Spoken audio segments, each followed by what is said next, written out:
What's up? I'm back. This is a short segment where I'm telling you I have a new podcast out where I go into hip hop, kind of go into it's a little bit of a few things. Its evolution, its origin, its evolution, and but most importantly, because so many people have spoke about that, why it is where it is in the state today.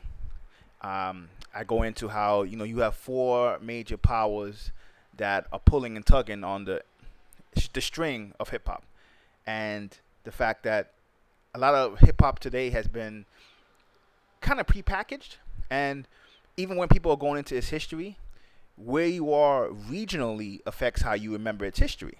So much so that even if you were in, let's say, some people claim hip hop started in the Bronx, right? If you were in Queens and Brooklyn during that same time period, you might remember things differently than people who were in the Bronx and Manhattan.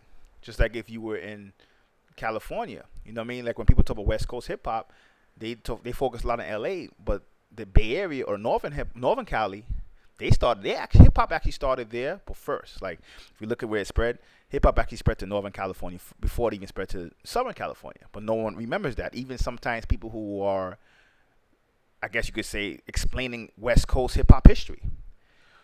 Just like now, when the South took over, you have some people, particularly more from the East Coast, because as I say in the podcast, in my opinion, out of all four regions in America, the East Coast is the most haters when it comes to giving other regions props with hip hop.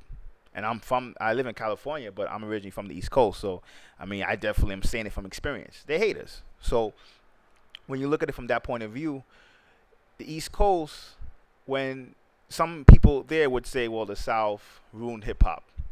And I make the argument on the podcast episode that the South saved hip hop, right? So if you like hip hop, check it out. It's in the links in the credits. Well, not in the credits, in the description of the video. And until next time.